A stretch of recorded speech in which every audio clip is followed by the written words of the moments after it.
నమస్తే, welcome to yo-yo TV. ప్రస్తుతం మనం సికింద్రాబాద్ చర్చిలో ఉన్నాం. సో ఇక్కడ ప్రవీణ్ పగడాల గారి భౌతిక దయం ఇక్కడ అంత్యక్రియ సంతాప సభ పెట్టడం జరిగింది. సో ఇక్కడ మార్నింగ్ ఉదయం 10 గంటల నుండి సాయంత్రం 4 గంటల వరకు సంతాప సభ పెట్టడం జరిగింది. సో ఈ నేపథ్యంలోనే అటు ఏపీ నుండి కానీ తెలంగాణ నుండి చాలామంది ఇక్కడికి రావడం జరిగింది. భారీ ఎత్తున ఇక్కడ తరలి రావడం జరిగింది. సో ఇది ముమ్మాటికి హత్యనే, దీన్ని యాక్సిడెంట్ లెక్క చిత్రీకరిస్తున్నారు. ఇది ముమ్మాటికి హత్యనే అంటూ కూడా వీళ్ళ క్రైస్తవ నాయకులందరూ డిమాండ్ చేస్తూ ఉన్నారు. దీనిపై ప్రభుత్వం కంపల్సరీ చర్యలు తీసుకోవాలంటూ కూడా వాళ్ళు ఖండిస్తున్నారు. మాట్లాడదాం, మనతో పాటు చాలామంది ఉన్నారు. మేడం, ఎట్లా చూస్తారు మేడం ఈ ఏదైతే ప్రవీణ్ గారి మరణాన్ని ఎట్లా చూస్తున్నారు? ఇప్పుడు సీన్ ఆఫ్ అఫెన్స్ చూసినట్లయితే ఇది మర్డర్గానే, ప్రీ ప్లాన్డ్ మర్డర్గానే ఉందండి. ఎందుకంటే నేను రిపీటెడ్గా వీడియోస్ కూడా అన్నీ కూడా చెక్ చేశాను. ఇది ఆల్మోస్ట్ యాక్సిడెంట్ అయితే యూజువల్గా అలా జరగదు. ఎందుకంటే ఎన్నో యాక్సిడెంట్, ఇప్పుడు మేము కూడా కార్లో పోతూ ఉంటాము, ఎన్నో యాక్సిడెంట్స్ ఫేస్ చేస్తున్నాం ఫారిన్ కంట్రీస్లో, ఇండియాలో కూడా. సో ఇది యాక్చువల్గా ఏంటంటే ప్రీ ప్లాన్ మర్డర్ అనుకుంటున్నాను. ఏది ఏమైనప్పటికీ కూడా ఆయన దేవుని దగ్గర ఉన్నారు, నిత్యత్వంలో ఉన్నారు. ఆయన చాలా మంచి వ్యక్తి, సౌమ్యుడు. ఆయన దేవుని కోసము ఆయన చాలా స్ట్రాంగ్గా ఒక ప్రవక్తలాగా నిలబడ్డాను వ్యక్తి ఆయన. సో ఆయనని మేము చాలా మిస్ అయ్యాము. ఎప్పటి నుండి పరిచయం ఉంది మేడం ప్రవీణ్ గారికి మీకు? యాక్చువల్గా నాకు ఫిజికల్గా పరిచయం లేదు. మేము ఎప్పుడు కూడా కామెంట్స్ పెడుతూ ఉంటాము అండ్ ఆయన మెసేజెస్ రిపీటెడ్గా చూస్తూ ఉంటాము. We are all praying for his ministry. అసలు యాక్చువల్గా నేను ఈ ఇన్సిడెంట్ జరిగిన వెంటనే ఇమీడియట్గా పరిగెత్తుకుంటా, నేను చాలా బిజీగా ఉన్నాను, అయినా కూడా ఈ విషయం తెలిసిన వెంటనే పరిగెత్తుకుంటా రావడం జరిగింది. ఇదేనా నా పనులన్నీ కూడా పక్కన పెట్టారు. మీకు చూస్తున్న దాని ప్రకారం మరి గతంలో ఆయన ఒక డిబేట్లో పార్టిసిపేట్ చేయడం జరిగింది. సో అంటే ఏమై ఉండొచ్చు అనుకుంటున్నారు నార్మల్గా? మెయిన్ రీజన్ ఏమంటే ఎందుకంటే ఆల్రెడీ మేము చంపేస్తాము అని చెప్పేసి చాలా చాలా బెదిరించారు. ఆయన మాట్లాడడం కూడా జరిగింది ఈ ఇన్సిడెంట్ మీద. సో ఏది ఏమైనప్పటికీ కూడా ఇన్వెస్టిగేషన్ జరుగుతుంది. సో అండర్ ఇన్వెస్టిగేషన్ కాబట్టి మనం వెయిట్ చేద్దాము. కానీ అది ఆయన అంటే అక్కడ చూసిన దాన్ని బట్టి క్లియర్గా ఎలా అర్థమవుతుందంటే మనకి చంపేసినట్టుగానే అనిపిస్తుంది, చంపినట్టుగానే తెలుస్తుంది. అది ఆ ఇన్సిడెంట్ చూస్తూ ఉంటే అక్కడ ఉన్న రాష్ట్ర గవర్నమెంట్కి అయినా మీరు ఏమి చెప్పదలుచుకున్నారు దీని? అంటే వాళ్ళు ఏమో అటు అంటే ఏమంటా ఉన్నారు, పోలీసు వాళ్ళు ఏమంటా ఉన్నారు అంటే దీన్ని యాక్సిడెంట్ లెక్క నేను ఒక సీసీటీవీ ఫుటేజ్ కూడా చూపిస్తా ఉన్నారు. సీసీటీవీలో మీరు చూసారా? అది నా ల్యాండ్ దగ్గర ఆయన బాడీ ఉంది, నియర్ నా ప్లేస్. 2 కిలోమీటర్లు నా ల్యాండ్ ఉంది. కొంతమంది నేను ఫ్రీక్వెంట్గా ట్రావెల్ చేస్తుంటాను బై కార్ ఆ ప్లేస్లో. అది అక్కడ చూస్తున్నప్పుడు ఏంటంటే ఆయన అక్కడ స్లోగా అయ్యారు కూడా. దానికి ముందే ఏదో జరిగినట్టుగా ఆ పిక్చరు అంటే మనకి అర్థమవుతుంది. అక్కడ వరకే మనకి పిక్చర్ వచ్చింది కానీ మిగతాది క్లియర్గా రాలేదు. కాబట్టి డెఫినెట్గా ఇది అయితే గతంలో ఏదైతే రీసెంట్గా ఏదో డిబేట్లో కూడా కొన్ని మతాలని ఉద్దేశించి ఈయన స్ట్రేట్ అండ్ ఫార్వర్డ్ మాట్లాడడం, కొంచెం వేరే విధంగా మాట్లాడడం వల్లనే దీన్ని గర్జి పెట్టుకున్నారని చెప్పేసి కొంతమంది అంటూ ఉన్నారు. ఇప్పుడు మతాల గురించి ఆయన ఒక్కడే మాట్లాడారని మీరు అంటున్నారు, కానీ వాళ్ళు మాట్లాడిన మీరు డిబేట్స్లో చూడండి, బైబిల్ని ఎంత భయంకరంగా దూషిస్తున్నారు, క్రైస్తవుల్ని ఎలాగ దూషిస్తున్నారు. ఇక్కడ India is a secular country. ప్రతి ఒక్కరికి మత స్వేచ్ఛ ఉంది. ఎవరి మతాన్ని వాళ్ళు స్ప్రెడ్ చేసుకోవచ్చు, ఎవరి మతాన్ని వాళ్ళు స్వేచ్ఛగా స్ప్రెడ్ చేసుకోవచ్చు. సో రైట్, ఇది పరిస్థితి ఇక్కడ. ఏదో సికింద్రాబాద్ చర్చిలో కూడా క్రైస్తవ కుల పెద్దలందరూ కూడా ఇక్కడ చాలా మంది రావడం జరిగింది. ఇది అందరు ఎవరిని అడిగినా కూడా ఇది ముమ్మాటికి 100% హత్యనే అని చెప్పేసి అంటా ఉన్నారు. సో ఈ హత్యని కంపల్సరీ ఆ రాష్ట్ర ప్రభుత్వం కూడా దీని మీద చర్యలు తీసుకోవాలి. ఎవరైతే దీనికి కారకులు ఉన్నారో ఆ కారకులకి కఠిన శిక్ష విధించాలని కూడా క్రైస్తవ నాయకులు అందరూ చెప్తా ఉన్న పరిస్థితి కనిపిస్తూ ఉంది ఇక్కడ.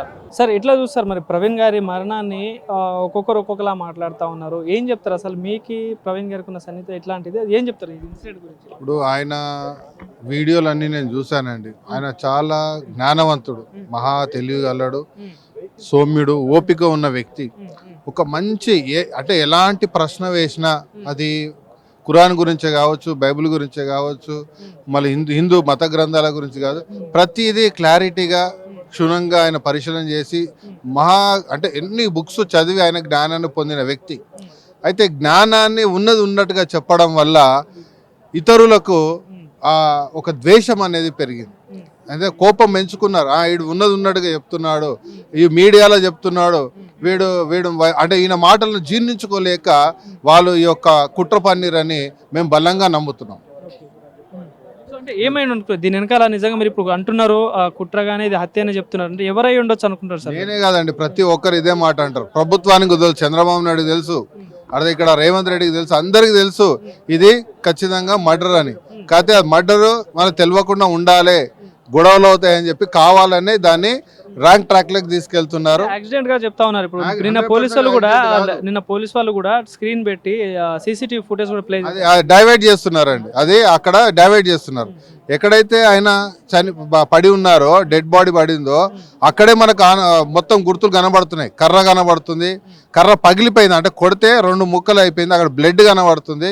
అది అది అది చెక్ చేయకుండా, వాటిని మరి పరిశీలన చేయకుండా వాళ్ళు సీసీ ఫుటేజ్ రాంగ్ ట్రాక్లకు ఎందుకు తీసుకెళ్తున్నారు పోలీస్ వ్యవస్థని అడుగుతున్నా.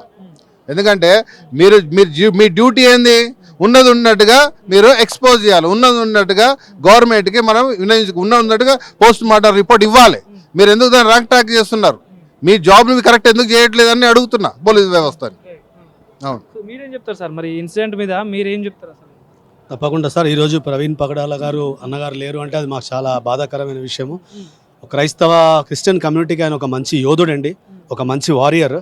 ఆయన మంచి జ్ఞానం గల వ్యక్తి, ప్రతి విషయంలో ఆయనకి మంచి పట్టుగల వ్యక్తి. సో ఆయనకు మంచి సబ్జెక్ట్ నాలెడ్జ్ ఉందండి, ఎవరితో అన్నా మాట్లాడగలుగుతారు, ప్రతిదానికి సమాధానం ఇచ్చే స్థాయిలో ఉన్న వ్యక్తి అతను. సో ఇందాక పీటర్ గారు చెప్పినట్టుగా వాస్తవంగా అతను టోల్కి వచ్చే ముందే అటాక్ జరుగుంటుందని చెప్పి మేము కూడా అనుమానాలు సందేహిస్తున్నాం మేము కూడా. ఎందుకంటే ఆ బండికి హెడ్లైట్ పగలడం ఒకటి, ప్లస్ అక్కడి నుంచి అతను కొద్దిగా వేరే ట్రాక్లో వెళ్ళడం, బండి కొద్దిగా అలసటగా అనిపించడం అయితే ఖచ్చితంగా మనము గమనించాము వీడియోలో. సో ఖచ్చితంగా పోలీస్ వారిని నేను రిక్వెస్ట్ చేసేది ఏంటంటే ఈ విషయాన్ని ఫర్దర్ ఇన్వెస్టిగేషన్ చేసి ప్రాపర్ ఇన్వెస్టిగేషన్. ఇప్పుడు యాక్సిడెంట్ సరే పోలీస్ వాళ్ళు చెప్పినట్టు యాక్సిడెంట్ అయింది అనుకుందాం, ఒక యాక్సిడెంట్ అయినా కూడా మేజర్ గా దెబ్బలు తగలాలి, కాళ్ళకి కానీ చేతులకు కానీ, అట్లాంటివి ఏమైనా కనిపించాయి అట్లా? ఎగ్జాక్ట్ అటువంటి ఏం లేకుండా మనకి లిప్స్ మాత్రం మీరు గమనిస్తే కనుక ఇక్కడ ఏదో ఒక బలమైన వెపన్తో కొట్టినట్టు కనబడుతుంది ఒకటి. ఇంకెక్కడ మనకి గాయాలు లేవు, ప్యాంటు చిరిగినట్టుగా లేదు, రోడ్డు కూడా ఎటువంటి స్క్రాచెస్ లేవు, బండికి కూడా ఎటువంటి స్క్రాచెస్ లేవండి. ఇంకోటి ఏంటంటే ఎక్కడైనా యాక్సిడెంట్ అయితే నాకైనా మీకైనా బండి ఒక దగ్గర పడుతుంది, మనం ఒక దగ్గర పడతాము. ఇక్కడ మనకి ఏం కనబడుతుంది, వాస్తవంగా మనిషి కింద ఉన్నాడు, మనిషి మీద అమాంతంగా బియ్యం సంచి చేసినట్టుగా బండి పడింది. సో ఇది ఖచ్చితంగా అనుమానాలు రేకెత్తున్నాయండి దీనికి. ఎందుకంటే అక్కడ ఒక 2 వ్యక్తులు, ఇక్కడ ఒక 2 వ్యక్తులు పట్టుకొని అతని మీద మోదినట్టుగా మనకు క్లియర్గా కనబడుతుంది, పైపెచ్చి ఫేస్కి మనకు బలమైన గాయం కనబడుతుంది. కాబట్టి పోలీస్ వారిని ఇంకోటి ఏంటంటే టీషర్ట్ మీద ఫుట్ ప్రింట్స్ ఉన్నాయి, మీరు గమనించవచ్చు, సోషల్ మీడియాలో వైరల్గా అయింది, మా దగ్గర కూడా వీడియోస్ ఉన్నాయి. బట్ పోలీస్ వారిని రిక్వెస్ట్ చేసి అంటే ఖచ్చితంగా దర్యాప్తు చేసి నిందితులను ఖచ్చితంగా మీరు సస్పెక్ట్ని పట్టుకొని కఠినంగా మీరు చర్యలు తీసుకోవాలని చెప్పి నేను కోరుకుంటున్నాను. కొందరు సోషల్ మీడియాలో కూడా పోస్ట్ చేస్తా ఉన్నారు, ఇప్పుడు ఈయన అయిపోయారు, నెక్స్ట్ ఈయన అంటూ కొందరు పేర్లు కూడా మెన్షన్ చేస్తారు, అది నేను చెప్పకూడదు. సో మరి ఎట్లా చూడొచ్చు వెనకాల వీళ్ళ హస్తంనే ఉండొచ్చు అనుకుంటున్నారు? ఇది ఎక్కడ రూబాబా నాకు అర్థమవుతుందండి. అంటే ఇది దమ్మికి ఇస్తున్నారా, లేకపోతే జనాలను భయభ్రాంతులకు గురి చేస్తున్నారా? ఈ రకంగా సోషల్ మీడియాలో అంత బట్టబయలుగా రుబాబ్గా ధమ్కీలు ఇస్తుంటే కూడా ప్రభుత్వం ఏం చేస్తుందని చెప్పి ప్రభుత్వాన్ని నేను నిందిస్తున్నానండి. దయచేసి అటువంటి ఆగడాలు జరగకూడదు. వారికి కూడా మేమేం భయపడము, ఎవరికి భయపడాల్సిన అవసరం లేదు. ఎందుకంటే మేము దేవుడిని నమ్ముకున్నాము, మేము ఇక్కడ కళ్ళు మూసినా అక్కడ కళ్ళు తెరుస్తామని చెప్పి మాకు ఒక స్వాస్థ్యం ఉంది అక్కడ పరలోక రాజ్యంలో. మా బైబిల్ నేర్పించింది మాకు అది, కాబట్టి మాకు ఎటువంటి భయం లేదు. ఈ మినిట్ మేము చచ్చిపోయినా నెక్స్ట్ మినిట్ దేవుడి ముందు ఉంటాం మేము. కాబట్టి ఎటువంటి బెదిరింపులకు మేము లొంగము, మేము భయపడము. కాబట్టి తగిన చర్యలు తీసుకొని నిందితులను అరెస్ట్ చేయాలి. ఈ విషయంలో తగిన చర్య అంటే ప్రాపర్గా ఇన్వెస్టిగేషన్ జరిగిపోతే మాత్రం ఈ నిరసనలు ఆగవు. ఖచ్చితంగా దీన్ని కంటిన్యూ. ఎట్లాంటి జస్టిస్ కోరుకుంటున్నాయి మరి? ఒకవేళ మీరు చెప్పినట్టు నిజంగా హత్య అని ప్రూవ్ అయితే ఏంటి మరి ఫర్దర్ ఏంటి జస్టిస్? తప్పకుండా దానికి సింపుల్ ఆన్సర్ అంటే హత్య అని నిర్ధారింపబడింది, పలానా వ్యక్తులను నిర్ధారింపబడింది అంటే ఇమ్మీడియట్గా వాళ్ళకి కఠిన చర్యలు తీసుకొని వాళ్ళ మీద ఉరిశిక్ష వేయాలని చెప్పి మేమందరం క్రైస్తవులము డిమాండ్ చేస్తున్నాం సార్.